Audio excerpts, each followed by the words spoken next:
നമ്മൾ വിഷുക്കണി ഒരുക്കാനകത്തുണ്ടായിരുന്ന പച്ചക്കറികളായിരുന്നു കേട്ടോ ഇത്. അപ്പോൾ ഇത് വെച്ചിട്ട് നമുക്കൊരു കുട്ടി വിഷുസദ്യ ഉണ്ടാക്കിയാൽ. അപ്പോൾ ഇതാണ്ട് ആയിരിക്കുന്ന വെണ്ടയ്ക്ക് ഈ ബീട്രൂട്ട് ഒഴിച്ച് ബാക്കിയുള്ള പച്ചക്കറിയൊക്കെ വിഷുക്കണി ഒരുക്കാനായിട്ട് നമ്മൾ വാങ്ങിയതായിരുന്നു കേട്ടോ. അപ്പോൾ ഫസ്റ്റ് തന്നെ നമുക്ക് മാങ്ങാച്ചാറിൽ നിന്ന് തുടങ്ങാം കേട്ടോ. അപ്പോൾ 2 പച്ചമാങ്ങ ഉണ്ടായിരുന്നേ. അപ്പോൾ ഞാനതൊന്ന് ചെറുതായിട്ട് കുനുകുനാന്നരിഞ്ഞതാണ്ട് നമ്മളുടെ കടുമാങ്ങ ഇടുന്നുണ്ട് കേട്ടോ. അപ്പോൾ കഴിഞ്ഞ ദിവസം നമ്മൾ മാങ്ങ അച്ചാറിടാൻ തിരക്കിയിട്ട് കിട്ടിയില്ലായിരുന്നു. അപ്പോൾ നമ്മൾ ഗ്രീൻ ആപ്പിൾ അച്ചാറിട്ടൊരു വീഡിയോ ചെയ്തിട്ടുണ്ടായിരുന്നേ. അപ്പോൾ ഇന്ന് എന്തായാലും മാങ്ങ കിട്ടിയപ്പോൾ തന്നെ ഞാനൊന്ന് അച്ചാർ എടുക്കുന്നുണ്ട്. അപ്പോൾ ഇതാണ്ട് നമ്മുടെ വെളുത്തുള്ളിയൊക്കെ ഇട്ട് ഒന്ന് മൂപ്പിച്ചിട്ട് പൊടി ഐറ്റംസ് ആയിട്ട് മഞ്ഞപ്പൊടി മുളക് പൊടിയൊക്കെ ഇട്ടിട്ട് ഒന്ന് വഴറ്റിയെടുക്കുന്നുണ്ട്. ഞാൻ ഇതിൽ വിനാഗിരി ചേർക്കാത്തതുകൊണ്ടാണ് കേട്ടോ കുറച്ചധികം എണ്ണ ചേർത്തത്. ഇനി കണ്ട അതിലേക്ക് ഒരു നുള്ളി നമ്മളുടെ ജീരകത്തിൻ്റെ പൊടി, ചെറിയ ജീരകത്തിൻ്റെ പൊടി, ഒരു നുള്ളി ഉലുവയും കുറച്ച് കായപ്പൊടി, ആവശ്യത്തിന് ഉപ്പൊടൊക്കെ ഇട്ടൊന്ന് മിക്സ് ചെയ്തിട്ട് നമ്മൾ അരിഞ്ഞ് വെച്ചിരിക്കുന്നത് നമ്മളുടെ മാങ്ങയുടെ ചേർത്ത് കഴിഞ്ഞാൽ നല്ല അടിപൊളി മാങ്ങാച്ചാർ ഇവിടെ റെഡിയാണ് കേട്ടോ.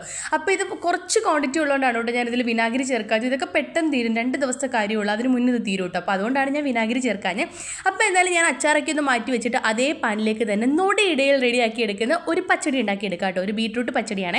അപ്പോൾ അതിന് വേണ്ടിയിട്ട് ഞാൻ കടുകൊക്കെ ഒന്ന് പൊട്ടിച്ചെടുക്കുന്നുണ്ട്. എന്നിട്ട് ചെറുതായിട്ട് വട്ടത്തിൽ അരിഞ്ഞ് വെച്ചിരിക്കുന്നത് ചെറിയ ഉള്ളിയും ചേർത്ത് കൊടുക്കുന്നുണ്ട്. ഇനി നമ്മുടെ ചെറിയ ഉള്ളി ഒന്ന് വാടി വന്നപ്പോഴത്തേക്ക് ഞാൻ പൊടിയായിട്ട് അരിഞ്ഞ് വെച്ചിരിക്കുന്നത് നമ്മളുടെ ബീട്രൂട്ട് ഇതിലേക്ക് ആഡ് ചെയ്ത് കൊടുക്കുന്നുണ്ട്. എന്നിട്ട് നന്നായിട്ടൊന്ന് മിക്സ് ചെയ്തെടുക്കുന്നുണ്ട്.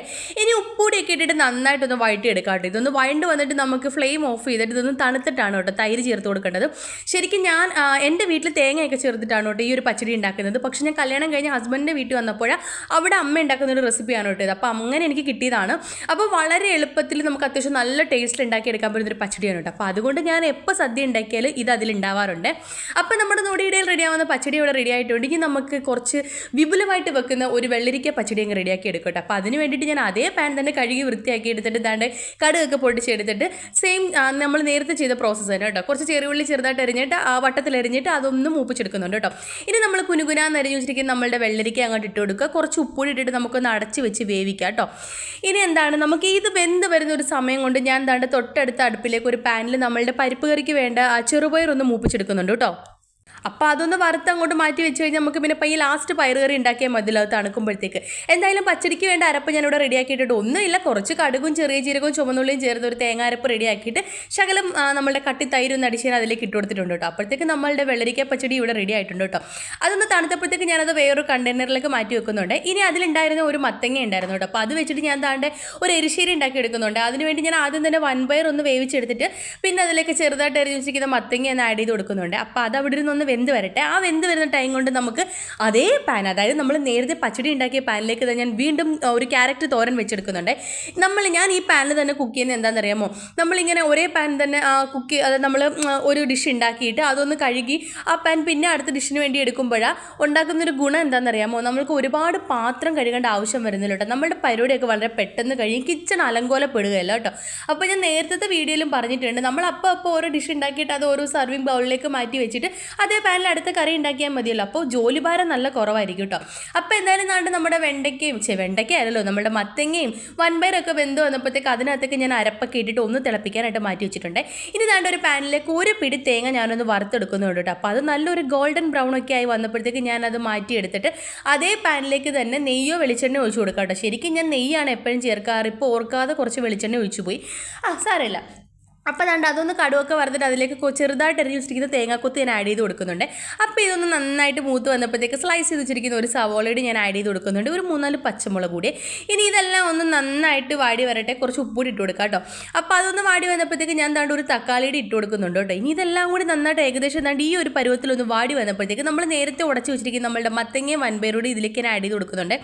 എന്നിട്ട് നന്നായിട്ടൊന്ന് മിക്സ് ചെയ്യുന്നതുകൊണ്ട് ഈ ടൈമിൽ ഉപ്പൊക്കെ വേണമെങ്കിൽ ആഡ് ചെയ്യാം കേട്ടോ. പക്ഷേ എനിക്ക് ഉപ്പൊക്കെ കറക്റ്റ് ആയിരുന്നു, അതുകൊണ്ട് ഞാൻ വേറെ ഉപ്പൊന്നും ഇട്ടില്ല. പിന്നെ നമ്മൾ നേരത്തെ വറുത്ത് വെച്ചിരിക്കുന്ന തേങ്ങയുടെ ഇതിലേക്ക് ഇട്ട് വെച്ച് കഴിഞ്ഞാൽ നമ്മളുടെ മത്തങ്ങ എരിശ്ശേരി റെഡിയായി കേട്ടോ. എന്നിട്ട് അതങ്ങോട്ട് നന്നായിട്ടൊന്ന് ഇളക്കി. ഇത് കുറച്ച് ലൂസായിട്ടിരിക്കും, ശരിക്കും ഈ തേങ്ങ ഇടുമ്പോഴാണ് കേട്ടോ അതിനൊരു കട്ടിയൊക്കെ തോന്നാറുള്ളത്. അപ്പോൾ എന്തായാലും നമ്മുടെ എരിശ്ശേരി ഞാനിവിടെ സെറ്റാക്കി മാറ്റി വെച്ചു. ഇനി ലാസ്റ്റ് നമുക്ക് പയറുകറി ഉണ്ടാക്കാം കേട്ടോ, അതായത് പരിപ്പ് കറി, പയറുകറി അല്ല പരിപ്പ് കറി. അപ്പോൾ ചെറുപയർ ഞാനൊന്ന് പൊടിച്ചിട്ട് അതായത് മിക്സിയിൽ ഒന്ന് പൊടിച്ചെടുത്തിട്ട് അതൊന്ന് കുക്കറിൽ വേവിക്കാൻ വെച്ചിട്ടുണ്ട് കേട്ടോ, പച്ചമുളകും ചെറിയുള്ളിയൊക്കെ ഇട്ടിട്ട്. അപ്പോൾ അത് അവിടെ ഇരുന്ന് 2-3 വിസിലൊന്ന് അടിച്ച് വെന്ത് വരുമ്പോഴത്തേക്ക് ഇപ്പുറത്തെ അടുപ്പിലേക്ക് ഞാൻ പായസത്തിന് വെച്ചിട്ടുണ്ട് കേട്ടോ. ശരിക്കും നമ്മൾ ഇന്നൊരു പാൽപ്പായസമാണ് വെച്ചെടുക്കാൻ പോണത്. അപ്പോൾ നമ്മളുടെ പായസം മിക്സ് ഇല്ല, അത് വെച്ചിട്ടാണ് കേട്ടോ ഉണ്ടാക്കുന്നത്. അപ്പോൾ പാല് തിളച്ച് വന്നപ്പോഴത്തേക്ക് ഞാൻ പായസം മിക്സ് അതിലേക്ക് ആഡ് ചെയ്ത് കൊടുത്തിട്ടുണ്ട്. ഇവിടെ എനിക്കൊരു പണി കിട്ടി എന്താണെന്ന് വെച്ചാൽ, ശരിക്കും ഇത് കുക്കറിൽ വെക്കണം എന്നാണ് ആ പാക്കറ്റിൽ ഇൻസ്ട്രക്ഷൻ കൊടുത്തിരുന്നത് കേട്ടോ. പക്ഷെ ഞാനത് ഇങ്ങനെ ഉരുളിയിൽ വെച്ചെടുത്തപ്പോഴത്തേക്ക് കുറച്ച് അധികം സമയം എടുത്തു കേട്ടോ. എന്തായാലും അത് തിളച്ച് വന്ന് ഞാൻ നെയ്യൊക്കെ ചേർത്തിട്ട് ഇതാണ്ട് അടിപൊളി ഒരു പായസമൊക്കെ സെറ്റാക്കിയിട്ടുണ്ട്. അപ്പോൾ പിന്നെ ഇതാണ്ട് ഞങ്ങൾ സദ്യ കഴിക്കുകയായിരുന്നു. നമ്മുടെ കുറച്ച് ഫ്രണ്ട്സ് ഉണ്ടായിരുന്നു കേട്ടോ, ഏകദേശം ഒരു 3-4 ഫ്രണ്ട്സ് നമുക്ക് ഉണ്ടായിരുന്നു. അവർ ഫുഡ് കഴിച്ചിട്ട് പോയി. അപ്പം ഞങ്ങളാണ് കേട്ടോ ലാസ്റ്റ് കഴിക്കാനായിട്ടിരുന്നത്.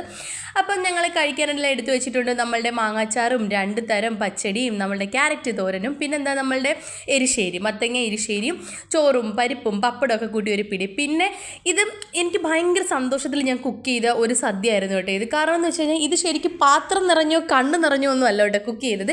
ശരിക്കും എൻ്റെ മനസ്സ് നിറഞ്ഞിട്ട് എല്ലാം കുറച്ച് സാധനങ്ങൾ വെച്ചിട്ട് നമ്മൾ ഫുഡൊന്നും വേസ്റ്റ് ആക്കാത്ത രീതിയിൽ, മീൻസ് നമ്മൾ സാധാരണ സദ്യയൊക്കെ ഉണ്ടാക്കിയാൽ ആ കറികളൊക്കെ 2-3 ദിവസം ഫ്രിഡ്ജിൽ കുത്തി കയറ്റി വെച്ചിരുന്നല്ലേ കഴിക്കണേ. അപ്പോൾ അത് ഒഴിവാക്കാൻ വേണ്ടിയിട്ട് ഞാൻ കുറച്ച് സാധനങ്ങൾ വെച്ചിട്ട് നമുക്ക് ഉച്ചയ്ക്ക് എല്ലാവർക്കും ലാവിഷായിട്ട് കഴിക്കാൻ രീതിയിലുള്ള ഒരു സദ്യയാണ് കേട്ടോ സെറ്റാക്കി എടുത്തത്. അപ്പോൾ എന്തായാലും എനിക്ക് നന്നായിട്ട് വിശക്കുന്നുണ്ടായിരുന്നു കേട്ടോ. അപ്പോൾ ഞങ്ങൾ രണ്ടുപേരും കൂടി കുറച്ച് ലേറ്റായിട്ടാണ് കഴിക്കാനിരുന്നത്. അപ്പോൾ എന്തായാലും ഞാൻ ആദ്യം കഴിക്കാനിരുന്നത് അവളെ ഓരോന്നൊക്കെ എടുത്ത് വെക്കാനായിട്ട് പോകുന്നുണ്ട് കേട്ടോ. അപ്പോൾ ഞാൻ ഫുഡ് കഴിക്കാൻ നിൽക്കാൻ നേരത്ത് എൻ്റെ കെട്ടിയോൻ വന്നിട്ട് ചോദിക്കുന്നു വിളമ്പിത്തരണോ എന്നും ചോദിച്ചു വന്നു. ഞാൻ ആവശ്യമില്ല എന്നും പറഞ്ഞ് ഓടിച്ച് വിട്ടിട്ടുണ്ട്. അപ്പം വന്നെനിക്ക് കുറച്ച് പായസമൊക്കെ ഒന്ന് വിളമ്പി തന്നിട്ടുണ്ട് കേട്ടോ. ശരിക്കും ഇതിൻ്റെ കൂടെ പപ്പടമാണോ പഴമാണോ കഴിക്കേണ്ടതെന്ന് എനിക്കറിയില്ല.